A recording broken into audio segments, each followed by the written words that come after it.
নমস্কার, the board of নলেজে সবাইকে স্বাগত। আমার আজকের আলোচনার বিষয়বস্তু হল অপ্সরা কারা এবং অপ্সরাদের উৎপত্তি কীভাবে হয়েছিল, সেই সাথে কয়েকজন অপ্সরা যারা প্রধান হিসাবে আমাদের পুরাণে বর্ণিত রয়েছে তাদের সম্পর্কে কিছু অজানা কথা। শুরু করছি অপ্সরাদের নিয়ে সে আজকের আলোচনা। অপ্সরা ছিলেন অতি সুন্দরী রমণী। তাদেরকে যৌবন এবং মার্জিত বলে বর্ণনা করা হয়েছে এবং আমাদের পুরাণে এই কথাও উল্লেখ করা রয়েছে যে তারা ইচ্ছামতো তাদের আকৃতি পরিবর্তন করতে সক্ষম হতেন। অপ্সরাদেরকে দুইটি শ্রেণীতে ভাগ করা হয়, জাগতিক এবং ঐশ্বরিক।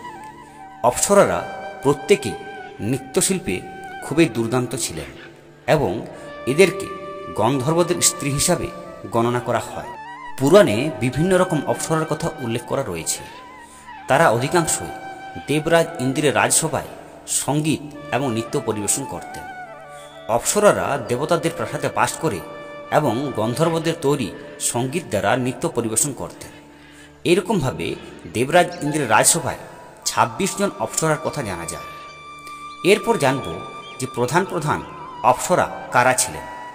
প্রধান প্রধান অপ্সরা ছিলেন উর্বশী, মেনকা, রম্ভা, তিলোত্তমা, ঘৃতচী প্রভৃতি। তার মধ্যে প্রথমে জানব অপ্সরা উর্বশীকে নিয়ে কয়েকটি কথা। উর্বশী ছিলেন সমস্ত অপ্সরার মধ্যে সবথেকে সুন্দরী এবং বিশেষজ্ঞ নর্তকী। হিন্দু ধর্মের অনেক পুরাণ এবং শাস্ত্রেও এই উর্বশীর কথা উল্লেখ রয়েছে। ধর্মগ্রন্থ দেবী ভাগবত পুরাণ অনুসারে অপ্সরা উর্বশী নামে পরিচিতি লাভ করেছিলেন, তার কারণ তিনি দিব্য ঋষি নারায়ণের উরু থেকে জন্মগ্রহণ করেছিলেন। এর পরের আলোচনা অপ্সরা মেনকাকে নিয়ে। সমুদ্র মন্থনের সময় অপ্সরা মেনকার জন্ম হয়েছিল। তিনি ছিলেন দ্রুত বুদ্ধিমত্তা এবং সহজাত প্রতিভার অধিকারী। বিশ্বামিত্র দেবতাদের ভয় দেখিয়েছিলেন যে তিনি পৃথক একটি স্বর্গ তৈরি করবেন। এতে দেবরাজ ইন্দ্র খুবই ভয় পেয়েছিলেন এবং সেই সময় তিনি মেনকাকে স্বর্গ থেকে পৃথিবীতে পাঠিয়েছিলেন যাতে বিশ্বামিত্রের ধ্যান ভঙ্গ করা যায়। মেনকা বিশ্বামিত্রের সৌন্দর্য দেখে তার লালসা এবং আবেগকে সফলভাবে উস্কে দিয়েছিলেন। তিনি বিশ্বামিত্রের ধ্যান ভঙ্গ করতে সক্ষম হয়েছিলেন। যাই হোক, তিনি তার সাথে অকৃত্রিম প্রেমে পড়েছিলেন এবং তাদের একটি কন্যা সন্তানের জন্ম হয়েছিল। পরে ঋষি কর্ণের আশ্রমে সেই কন্যাটি বেড়ে উঠেছিল এবং তিনি শকুন্তলা নামে পরিচিতি লাভ করেছিলেন। শকুন্তলা রাজা দুষ্মন্তর প্রেমে পড়েছিলেন এবং ভরত নামে তাদের একটি পুত্র সন্তানের জন্ম হয়েছিল।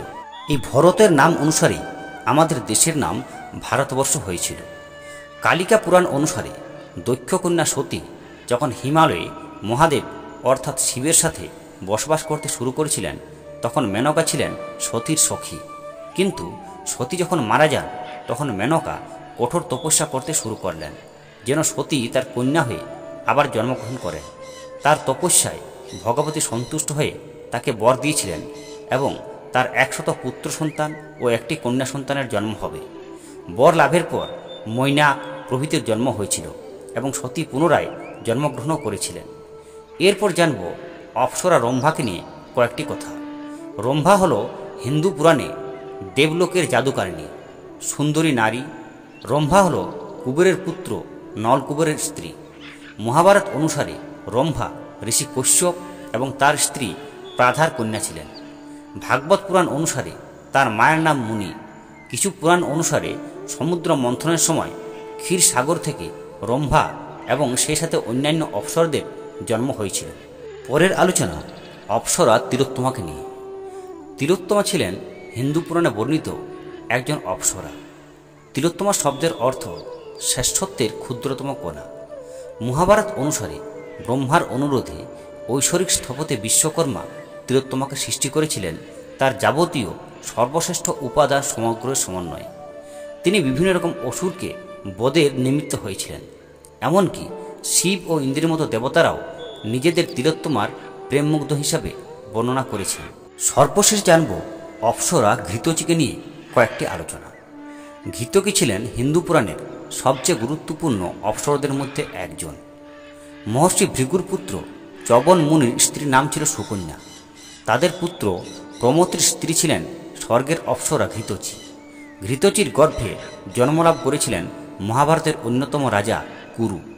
মহাকাব্য রামায়ণ, মহাভারত, সে সাথে বহু পুরাণসহ অনেক হিন্দু ধর্মীয় শাস্ত্রে ঘৃতচির আবির্ভাবের উল্লেখ রয়েছে।